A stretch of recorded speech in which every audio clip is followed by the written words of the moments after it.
नमस्कार साथियों, गौरव ज्ञान धारा में आपका स्वागत है। आज राजपूत मुगल संबंध की अपनी अंतिम क्लास है और इस क्लास में अपन पढ़ेंगे दो महत्वपूर्ण शासक, जिसमें से पहला होगा अपना चंद्रसेन और दूसरा होगा अपने महाराणा राज सिंह। और दोनों ही जो इससे पहले वाली क्लास थी अपनी, उसी पैटर्न पे चलेंगे और जो चीज चाहिए मूलों से संबंधित पूछा है तो वो ही पढ़ेंगे। अब एक विद्यार्थी का मैसेज आया था, जहां तक मेरी नजरों में है, उसने कहा था कि सर मुगलों से संबंध तो और बहुत सारे शासकों के भी रहे हैं, जिसमें जयपुर के भी है, वो भी है सारे, तो क्या हम उन्हें नहीं पढ़ेंगे?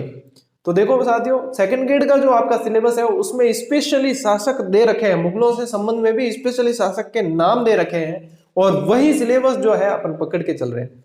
स्पेशल सिलेबस को फॉलो करते हुए चल रहे हैं और पूरे सिलेबस को ध्यान में रखते हुए ही चल रहे हैं, एग्जाम के पैटर्न को ध्यान में रखते हुए चल रहे हैं, कहीं कोई कमी नहीं छोड़ने वाले और बिल्कुल व्यवस्थित तरीके से चल रहे हैं। तो आज अपनी जो क्लास है वो मारवाड़ के चंद्रसेन के बारे में है।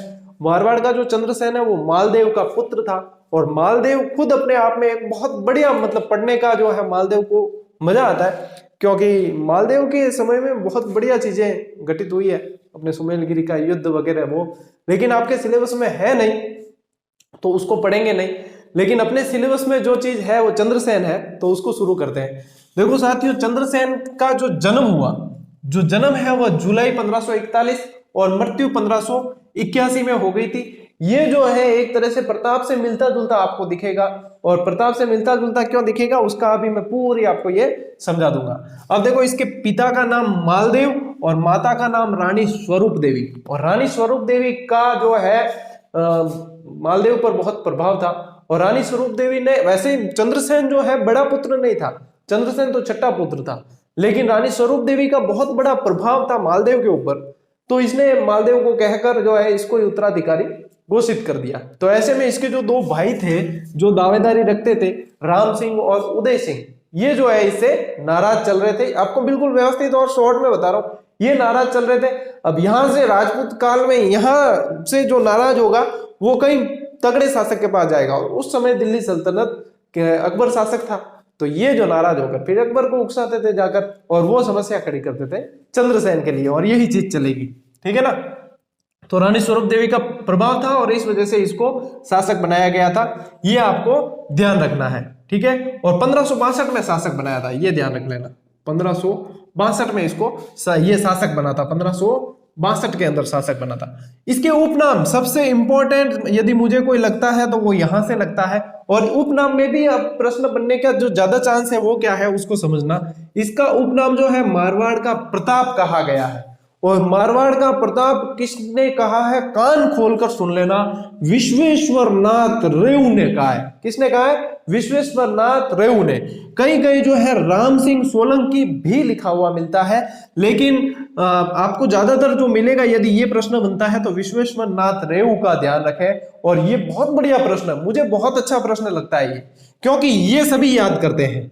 ये मारवाड़ का प्रताप किसे कहा जाता है कि चंद्रसेन को कहा जाता है, ये सभी याद रखते हैं, लेकिन किसने कहा ये याद बहुत कम रखते हैं। जिसने अपनी क्लासेस नहीं देखी होगी और तैयारी कर रहा होगा उसे पूछ कर देख लेना कि मारवाड़ का प्रताप कौन है, वो बताएगा चंद्रसेन। किसने कहा है ये पूछना, तो फिर बाद में आपका पलड़ा भारी होगा कि विश्वेश्वर नाथ रेऊ ने कहा है, जो मुझे पता है, ठीक है ना। और राम सिंह सोलंकी, लेकिन वो व्यवस्थित तैयारी कर रहा है, उसे ये पता होगा, ठीक है ना। तो ये ध्यान रखना।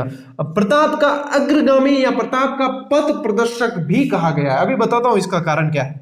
और मारवाड़ का भूला बिसरा शासक, the forgotten hero of Marwar, Marwar English में यदि बोले तो ये कहा है, तो ये कहा है अपने नैण सिंह ने। कैसे याद रखोगे कि मारवाड़ का भूला बिसरा शासक जो कहा है, नैण सिंह ने कहा है। देखो, कोई नायक हुए और कोई नायिका हुए, ठीक है।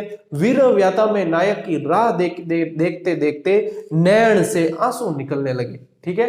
नैण से आंसू निकलने लगे, यानी कि उस नायक को भूल गई थी और इसी याद आई तो फिर आंसू निकलने लगे। तो भूला बिसरा शासक कहा है किसने? नैण सिंह ने कहा है, ठीक है। अब ये अग्रगामी और पथ प्रदर्शक क्यों कहा है? क्योंकि महाराणा प्रताप तो बाद में जंगलों की ओर पलायन कर रहे थे, पहले जो है ये जंगलों की ओर पलायन कर गए थे, और इन्होंने छापामार युद्ध प्रणाली अकबर के खिलाफ अपना ली थी और इसीलिए जो है इनको प्रताप का पथ प्रदर्शक और ये अग्रगामी शासक कहा है, ठीक है ना। और मारवाड़ का प्रताप भी इसे कहा जाता है। तो ये चीज आपके थोड़ी सी यहाँ पे ध्यान में रखना। और मैंने यहाँ लिख भी रखा है कि मारवाड़ का शासक कब बना, 1562 में, यहाँ आपको समझा दिया था वैसे, ठीक है ना। अब देखो इसके भाई राम सिंह और उदय सिंह है जो इसके लिए समस्या खड़ी करते हैं और मुगलों से जाकर मिल जाते हैं और मुगलों में फिर अकबर जो है आक्रमण करने का एक बहाना मिल जाता है, उसको उकसाते हैं, ठीक है ना। और इसी दरमियान जो है मालदेव द्वारा यानी शासक बनने से पहले जो इसे जागीर दी गई थी, प्रश्न बन सकता है, जो जागीर दी गई थी वो साथियों सिवाना की जागीर थी, ठीक है। मारवाड़ के शासकों की शरण स्थली कहा जाता है जिसको, ठीक है, सिवाना। 1564 में साथियों अकबर का जोधपुर पर आक्रमण, लेकिन अकबर ने खुद नहीं किया, उसका सेनापति था हुसैन अली कुली खां। और ये प्रश्न बहुत इंपॉर्टेंट है, यहां से प्रश्न बनने की संभावना है कि 1564 का जो आक्रमण था वो राम सिंह ने उकसाया था यहाँ पे, ठीक है। इस आक्रमण को करने के लिए किसने उकसाया, इसके भाई राम सिंह ने उकसाया था, लिख देना व्यवस्थित तरीके से, ठीक है। राम सिंह ने उकसाया, तब अकबर ने 1564 में आक्रमण किया और उस समय हुसैन अली कुली खां के नेतृत्व में आक्रमण किया गया। जब आक्रमण किया तो चंद्रसेन जो था कमजोर पलड़ा हो गया और चंद्रसेन ने जंगलों की ओर पलायन किया और उसके बाद में मतलब ये चंद्रसेन जो है यहां से पलायन करके भादरा जून चला गया, ठीक है। भादरा जून, जंगलों की ओर नहीं, सॉरी, जंगलों की ओर बाद में जाएगा। यहां से पलायन करके ये पूछते हैं कि 1564 में अकबर ने आक्रमण किया तो अकबर का हुसैन अली कुली खां का आक्रमण था, तो हुसैन अली कुली खां के आक्रमण के समय जो पलायन किया तब चंद्रसेन कहां, चंद्रसेन किस ओर गया था, कहां शरण ली थी, कैसे गया था, तो भादरा जून गया था, ठीक है ना।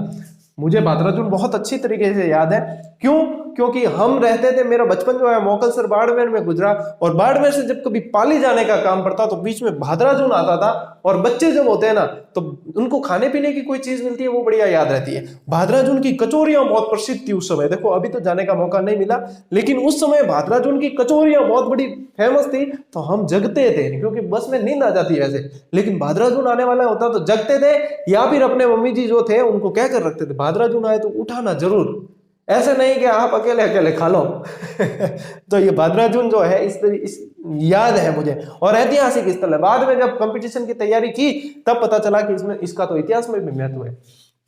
अब देखो अकबर का नागौर दरबार, सबसे पहले तो मैं आपको बता दूं कि अकबर ने नागौर दरबार क्यों लगाया। जब अकबर जो है जियारत के लिए अजमेर आया था, ठीक है, ख्वाजा मोइनुद्दीन चिश्ती की दरगाह पर, तब उसे यहाँ पता चला कि यहाँ पे अकाल पड़ा है, राजस्थान में पानी की कमी है, ये वगैरह ये, तो यहाँ पे जो है अकबर, वैसे नागौर जो है भी सेंटर स्थिति है, तो यहाँ पे वो अपने साम्राज्य विस्तार के लिए और राजपूतों से संपर्क करने के लिए, उनको अधीन लाने के लिए आना चाहता था। एक पहलू तो ये था, दूसरा पहलू ये था कि इसने अकाल राहत कार्य करने का बहाना बनाया और उसके बाद में यहाँ पे जो है इसके सैनिकों द्वारा एक तालाब खोदा गया जिसका नाम है शुक्र तालाब। 1570 में नागौर दरबार लगा था, ठीक है ना, ये ध्यान रखना। 1570 का नागौर दरबार पूछते हैं तो 1570 के नागौर दरबार में शुक्र तालाब का निर्माण किया गया था और अकाल राहत के तहत ये किया था। अब इस दरबार में जो है काफी राजपूत शासकों ने इसकी अधीनता स्वीकार कर ली थी, जिसमें से प्रमुख थे बीकानेर के कल्याणमल और इनका पुत्र राय सिंह, इन्होंने अधीनता स्वीकार की। जैसलमेर का हर्राय भाटी, इसने भी अधीनता स्वीकार की। मारवाड़ का चंद्रसेन आया था, अधीनता स्वीकार नहीं की थी। क्यों? क्योंकि उसने पाया कि राम सिंह और उदय सिंह, जो बाद में मोटा राजा उदय सिंह कहलाया जोधपुर का शासक, राम सिंह और उदय सिंह पहले से मौजूद है। इसने देखा वहां, क्योंकि यहां से तो ये भाग गया था, तो देखा कि राम सिंह और उदय सिंह पहले से मौजूद है, तो ये ऊंधा घोटा घुमाया ही हुई और ए अपन मरा सके। तो इस चक्कर में जो है चंद्रसेन वहां से अपने, कहते हैं कि अपने पुत्र को वहां छोड़कर और फिर खुद जो है वहां से निकल गया था। और वहां से निकल गया था तो फिर अकबर ने इसको अपना अपमान समझा कि यार मैं तो बाढ़ जाऊं और वो यार निकल गया वो भी बिना पूछे। तो फिर अकबर ने जो है अपना अपमान समझा और बताते हैं कि फिर इनके बीच में आगे संघर्ष चला था।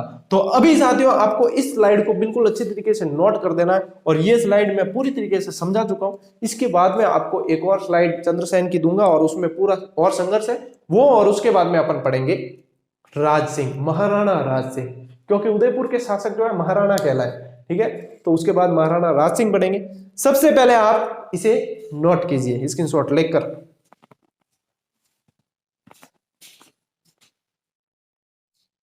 साथियों बढ़ते हैं अगली स्लाइड की तरफ। चंद्रसेन का व्यक्तित्व बहुत ही प्रभावित करने लायक है, क्योंकि इसने मुगलों की अधीनता स्वीकार नहीं की, जब तक रहे महाराणा प्रताप की तरह बिल्कुल स्वाधीन रहे। अब देखो साथियों, कुछ विद्यार्थी पूछ रहे थे कि सर क्या हमें इसके नोट्स बनाने जरूरी है क्या? आपकी वन लाइनर के मतलब वन लाइनर में तो हालांकि बहुत बढ़िया काम है, इससे भी अच्छा आपको मिलेगा, लेकिन मैं जहां तक समझता हूँ, जहां तक ये पूछते हैं कि ये मिलेंगे तो ये तो मिलने ही है, जहां तक मैं समझता हूँ इससे भी अच्छा आपको मिलेगा। लेकिन मैं ये कहना चाहूंगा विद्यार्थियों को, जितनी मेहनत करोगे ना, जितना आप मान लो नोट्स बना, आलस क्यों करते हो आप? नोट्स मैं आपके लिए आलस नहीं कर रहा हूँ, मेरे पास 17 काम होते हुए भी आलस नहीं कर रहा हूँ, तो आप ये क्यों पूछते हो? मतलब लिख लोगे तो क्या होगा? लिख लोगे तो याद ही होगा, कुल मिला के लिखोगे तो एक बार लिखोगे तो 3-4 बार मन में बोलते हो, तो याद ही होना है, तो आपके लिए कहीं ना कहीं फायदा ही है। और आलस करोगे, जितना आलस जीवन में, विद्यार्थी जीवन में आलस होना ही नहीं चाहिए, जितना लिखोगे उतना फायदा है। ये तो मतलब क्रीम मिल रही है आपको। और उसके अलावा वैसे अगर फिर भी कोई आलस ही करना चाहे तो बता दूं कि हाँ ये चीजें उसमें मिलेगी, फिर भी देख लेना। मेरे हिसाब से तो आप लिखोगे, नोट्स बनाओगे तो आपके लिए ही फायदा है, तो बनाने चाहिए मेरे हिसाब से नोट्स, ठीक है? जब बनवा रहे हैं आपको तो कहीं कुछ मतलब बना हुआ है, उसको लिखना है और फिर याद करना है। इतना आसान तो कभी कोई काम होगा ही नहीं जो ये हो गया है आपके लिए, ठीक है? और बना देना कुल मिला के, ज्यादा क्या कहूं आपको, ठीक है? देखो अब नागौर दरबार, ठीक है? नागौर दरबार जो अपन ने देख लिया कि किस किसने अधीनता स्वीकार की और क्या। अब नागौर दरबार के बाद अकबर ने क्या समझा कि ये तो मेरी बेइज्जती की यार, मेरे से पूछे भी नहीं चला गया, तो नागौर दरबार के बाद अकबर ने चंद्रसेन पर चढ़ाई कर दी। अब चंद्रसेन पर चढ़ाई की तो यहाँ पे ध्यान रखना कि किसके नेतृत्व में चढ़ाई की, तो चंद्रसेन ने चढ़ाई की खान कला खां के नेतृत्व में, ठीक है ना? खान कला खां के नेतृत्व में चंद्रसेन पर चढ़ाई की। कब? नागौर दरबार के बाद में, ठीक है? अब यहाँ पे जब चढ़ाई की तो चंद्रसेन ने भादराजून से जो है पलायन कर लिया, वहां से पलायन करके, जोधपुर से भादराजून आया था, अब भादराजून से पलायन करके सिवाना चले गए, जो इसको पहले भी जागीर मिली हुई है। तब सिवाना, क्योंकि मारवाड़ के शासकों की शरण स्थली भी सिवाना को कहा गया, तब कहां चले गए? सिवाना। कुछ विद्यार्थी सोचेंगे सर ये भागता क्यों था, बार बार सामना क्यों नहीं किया? तो देखो वो शाही सेना है और यहाँ पे इसके भाई भी इसका साथ नहीं दे रहे थे, तो इसका मतलब सामना करना वहां पे कंडीशन ही नहीं थी। और फिर यदि अधीनता स्वीकार करे तो इसके स्वाभिमान के साथ में समझौता होता, तो इसका मतलब ऑप्शन यही था कि वो, अब हर चीज में दो पहलू होते हैं और दो तरह के लोग होते हैं, एक सोचते हैं सही किया, एक सोचते हैं गलत किया। अब जैसे अपनी टेस्ट सीरीज चलती है, अभी शुरू की है, तो कई विद्यार्थी, कई क्या 99% विद्यार्थी, उनको पता है कि इसके अंदर अनलिमिटेड प्रश्न वाली टेस्ट सीरीज कौन देता है आपको, और वो भी बिल्कुल गुणवत्ता के साथ में। लेकिन वो कुछ विद्यार्थी 1-2% सोचते होंगे कि इसमें तो सर के भी फायदा है, और खुद का फायदा नहीं देखकर सर का, तो मतलब दो तरह की विचारधाराएं हमेशा होती है। चाहे मैं कितना ही अच्छा काम कर लूं, फिर भी जो 2% लोग हैं उनको हमेशा यही लगेगा कि भाई सही कौन है, ठीक है? और वे फिर धीरे धीरे जो है उनसे तो वंचित रहेंगे, लेकिन पीछे भी होते जाएंगे। तो इसलिए एक तरह की विचारधारा रखनी चाहिए मेरे हिसाब से, और वो है सकारात्मकता। और हमेशा कहता हूं, हमेशा जितना पॉजिटिव रह सको रहो, बाकी दुनिया कहती रहेगी, अपन को काम करना ही है, और विद्यार्थी समझते हैं कि प्रयास कैसा है, ठीक है? भादराजून पर देखो मुगलों का अधिकार हो गया। अब क्या हुआ कि सिवाना की ओर पलायन किया भादराजून से, तो भादराजून पर मुगलों का अधिकार हो गया। और ये कब हुआ? फरवरी 1571 में, ठीक है? अब फरवरी 1571 में हुआ है, तो यानी कि नागौर दरबार के जस्ट बाद की बात है, ठीक है? कोई समस्या नहीं। 1572 में जो है जोधपुर, अब जोधपुर में ऐसा नहीं है कि राम सिंह को और उनको शासक नहीं बनाया था, तो जोधपुर जो है उसको खालसा घोषित करके और फिर राय सिंह को यहाँ का प्रशासक बना दिया। राय सिंह कौन सा? बीकानेर वाला, जिसने नागौर दरबार में अधीनता स्वीकार की थी, ठीक है ना? अब देखो सिवाना दुर्ग छोड़ने, यानी सिवाना दुर्ग भी छोड़ने की नौबत आ गई, क्योंकि जो है भादराजून से फिर वहां पे दूसरी सेना भेज दी अकबर ने सिवाना की ओर। तो सिवाना जो भेजी थी वो शाहबाज खां के नेतृत्व में भेजी थी, हालांकि उसमें और बहुत सारे मुगल सूबेदार थे, और वहां पे जलाल खां मारा भी गया था चंद्रसेन के हाथों से। लेकिन आपको ध्यान रखना है कि विजयी जो है मुगलों की सेना कुछ सिवाना पर अधिकार जो हुआ वो किसके नेतृत्व में? वो शाहबाज खां के नेतृत्व में, ठीक है ना? तो इसके पूर्व सिवाना दुर्ग छोड़ने से पूर्व दुर्ग का भार किस पर सौंपा था? वो फत्ता राठौड़ पर सौंपा था, और ये प्रश्न बनने लायक है, ठीक है ना? अब सिवाना दुर्ग पर जो अधिकार हो गया मुगलों का, वो 1576 और शाहबाज खां के नेतृत्व में हो गया था। फिर क्या किया? फिर चंद्रसेन के पास में, देखो ये निर्वासित जीवन ही है, जोधपुर से जब निकल गए तो वो पूरा निर्वासित जीवन है। भादराजून कोई इनका मतलब दुर्ग नहीं था, लेकिन निर्वासित जीवन भादरा जोन, फिर सिवाना से फिर और निर्वासित जीवन सारण के आसपास निर्वासित जीवन गुजारा। तो यहाँ पे लेकिन परिवार साथ में नहीं, परिवार को कहाँ ले लेके भटके, लेकिन परिवार जो था वो सुरक्षित था। और परिवार कहाँ सुरक्षित था चंद्रसेन का इस दरमियान, वो पोखरण के दुर्ग में सुरक्षित था। ठीक है ना, ये लिख रखा है मैंने यहाँ, पोखरण के दुर्ग में चंद्रसेन का परिवार इस समय जब निर्वासित जीवन जब जी रहे थे ये, तब सुरक्षित था। और आने वाले समय में ये प्रश्न बनने की संभावनाएं बहुत ज्यादा है। ठीक है, निर्वासित जीवन के दौरान जो है चंद्रसेन के ठिकाने कौन कौन से, साथियों मतलब ये मतलब इंपॉर्टेंट ही नहीं, इंपॉर्टेंट प्रश्न का बाप है। और यदि मैं दावे के साथ कह सकता हूं कि यहां से प्रश्न बना रहा, तो लगभग यदि जिसने क्लास नहीं देखी है 90% लोग इस प्रश्न से वाकिफ नहीं होंगे कि जो निर्वासित जीवन में कौन कौन से ठिकाने चंद्रसेन के थे।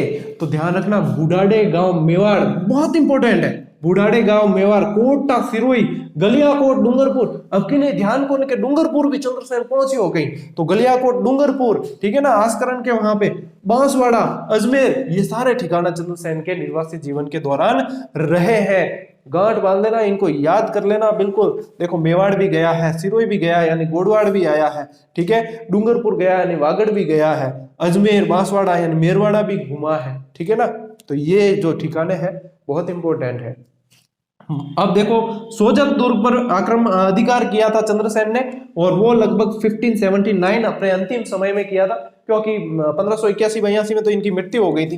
तो चंद्रसेन का जो अंतिम जीवन है वो सारण के आसपास गुजरा है, और सिचियाए, कहीं पे सिचियाप भी मिलेगा, सिचियाए सारण के अंदर इनकी मृत्यु हो गई थी, जो पूरे जो है अंत में भटकते रहे थे और छापामार युद्ध प्रणाली अपनाई थी, और छापे मार मार के मुगलों की सेना को परेशान करते थे। ऐसा बताया जाता है साथियों कि मेवाड़ का जो उदय सिंह था ना, उसने भी छापामार युद्ध प्रणाली राजस्थान में अपनाई थी। और बताते कि उदय सिंह पहला था शासक जिसने छापामार अपनाई, उसके बाद में चंद्रसेन था दूसरा, और उसके बाद में प्रताप ने ये अपनाई थी, ऐसा बताया जाता है इतिहासकारों द्वारा। मेरा कोई मन गढ़ंत इसमें नहीं है, ठीक है ना, क्योंकि ये सारी चीजें इतिहासकार बताते हैं और फिर वो जो है शिक्षक उसे पढ़ाता है। तो ये जो है आपका चंद्रसेन से संबंधित जितने प्रश्न बनते हैं, मैं तो कहूँ थे कॉलेज लेक्चरर के फर्स्ट पेपर में राजस्थान जी के आवे ना, कॉलेज लेक्चरर के मेन पेपर में जो राजस्थान जी के आता है ना, उसमें भी चंद्रसेन से प्रश्न पूछ लेगा। मुझे नहीं लगता कि इससे बाहर कुछ जाना है। इसके अलावा अपनी गाइड के अंदर भी आपको बढ़िया मैटर दे ही रखा है, और इसके अलावा वन लाइनर तो सबका ही बाप आने वाली है, उसका तो इंतजार इसलिए ही करवा रहे हैं आपको कि आप थोड़ा सा इंतजार करें। सब्र का फल कहते हैं कि मीठा होता है, कितना मीठा हो वो आपको देख लेना, ठीक है। अब ये साथियों इसका जो है आप स्क्रीनशॉट लीजिए और नोट्स बना लीजिए। अब अपन मिलने चलते हैं राज सिंह जी की, ठीक है, राज सिंह जी की तरफ चलते हैं और राज सिंह जी से मिलते हैं। उससे पहले आप इसके नोट्स बना लीजिए।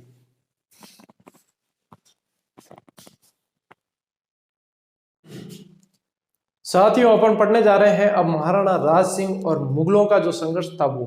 राज सिंह ऐसा शासक है मुगलों में जिसका यूं कहा जाता है कि पहला लिखित उल्लेख मिलता है जिसने तुला दान किया, वो राज सिंह है, ठीक है। राज सिंह के बारे में थोड़ी सी जानकारी, टिक्का दौड़ करवाने वाला शासक जो था वो राज सिंह था। राजनगर यानी कि राजसमंद नगर की स्थापना करवाई, अपने राजसमंद झील बनवाई 1662 के अंदर, और राज प्रशस्ति की स्थापित करवाई जो 25 काली पट्टिकाओं वाली, सिर्फ न मात्र भारत की बल्कि एशिया की सबसे बड़ी जो है वो अपने क्या कहते हैं प्रशस्ति है, जिस पर संस्कृत में श्लोक लिखे हुए हैं, रणछोड़ पर तेलंकी है, ये सारी चीजें हैं। लेकिन मुगलों से संघर्ष पढ़ना है, मुगल शासक उस समय शाहजहां और औरंगजेब थे। चलिए व्यवस्थित तरीके से इसको पढ़ते हैं।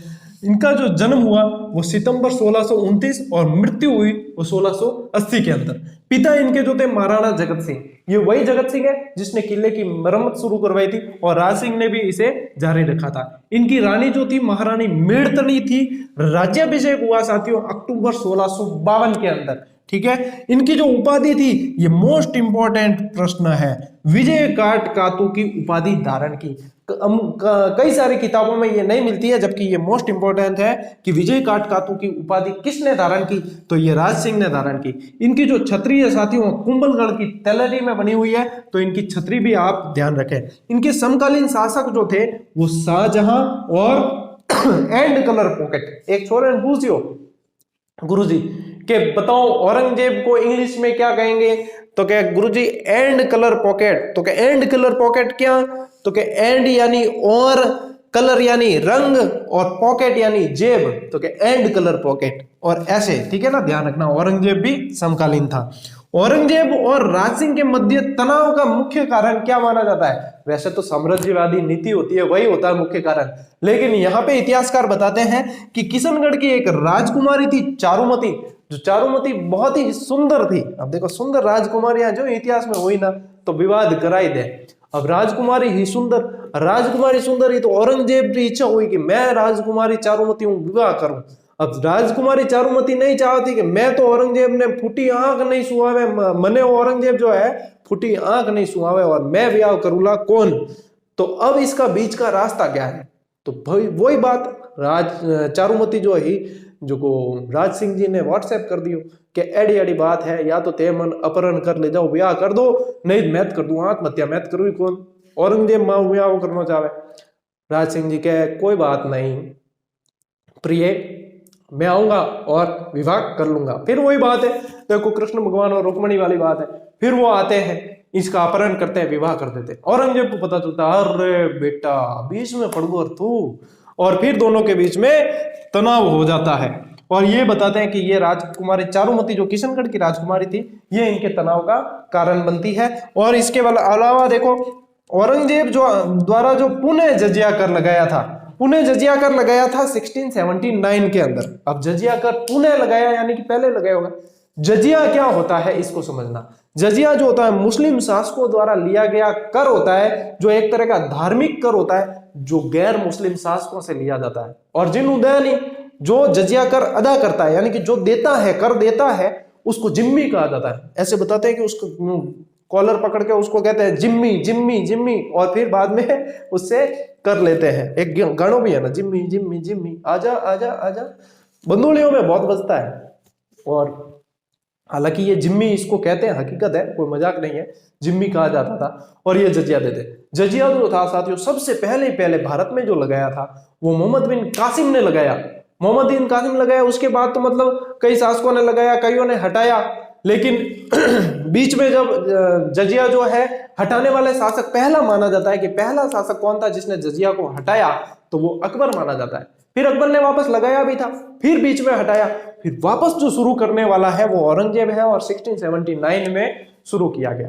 अंतिम रूप से जो जजिया हटाने वाला मुगल शासक था वो जहांदार शाह था। इसके पहले फर्रुख शेर ने भी हटाया, लेकिन अंतिम मोहम्मद शाह रंगीला था, मोहम्मद शाह रंगीला जो था वो अंतिम रूप से हटाने वाला शासक था। ठीक है ना। तो ये थोड़े से जजिया की जानकारी दी। हालांकि जजिया आपके सिलेबस के अंदर है नहीं सेकंड ग्रेड वालों के, लेकिन फिर भी ध्यान रखना, एक धार्मिक कर है जो गैर मुस्लिमों से लिया जाता था। अब सलूम्बर के जो रतन सिंह थे और हडी रानी वाला किस्सा है, आज से लगभग 2 क्लास पहले राणा सांगा पढ़ाया था, तब सलूम्बर के रतन सिंह का उल्लेख हुआ था, और मैंने विद्यार्थियों के ऊपर यानी कि आप सबके ऊपर छोड़ दिया था कि बताना कि रतन सिंह की क्या स्टोरी है। ज्यादातर कमेंट आए, सर हडी रानी सेल कवर शीश काट के दिया था, ये वो गलत था। कुछ 1 या 2 ही होंगे जिन्होंने सही कहा था। सलूम्बर के सारे रतन सिंह है वो ये रतन सिंह नहीं है, पहली बात तो ये, ठीक है। एक कोई आदमी कमला नाम री लुगाई ब्याह कर दे तो सभी कमला बिन पत्नियां थोड़ी वे, और समझ लेना, तो जूते वाला कटे गांव कौन गया, आप भी ध्यान रख लेना, ठीक है। तो सलूम्बर का रतन सिंह, ये देखो, ये है राज सिंह के समय है, जो औरंगजेब से युद्ध करता है वो रतन सिंह है, और वो राणा सांगा के समय लड़ा था वो बाबर के समकालीन था, वो रतन सिंह ये नहीं था। ये वाला है जो हडी रानी, इनकी हडी रानी सहल कंवर इनकी पुत्री है, जो अपने क्या कहते हैं बूंदी के संग्राम सिंह इनकी पत्नी है, और बूंदी के संग्राम सिंह जी की पुत्री है, और हाड़ा चौहानों की बेटी है, इसलिए हडी रानी कहलाई है, ठीक है ना। और सहल कंवर इनका नाम था। कुछ किताबों में कुछ इतिहासकार सरोज कंवर भी देते हैं, लेकिन सहल कंवर ही है, ठीक है।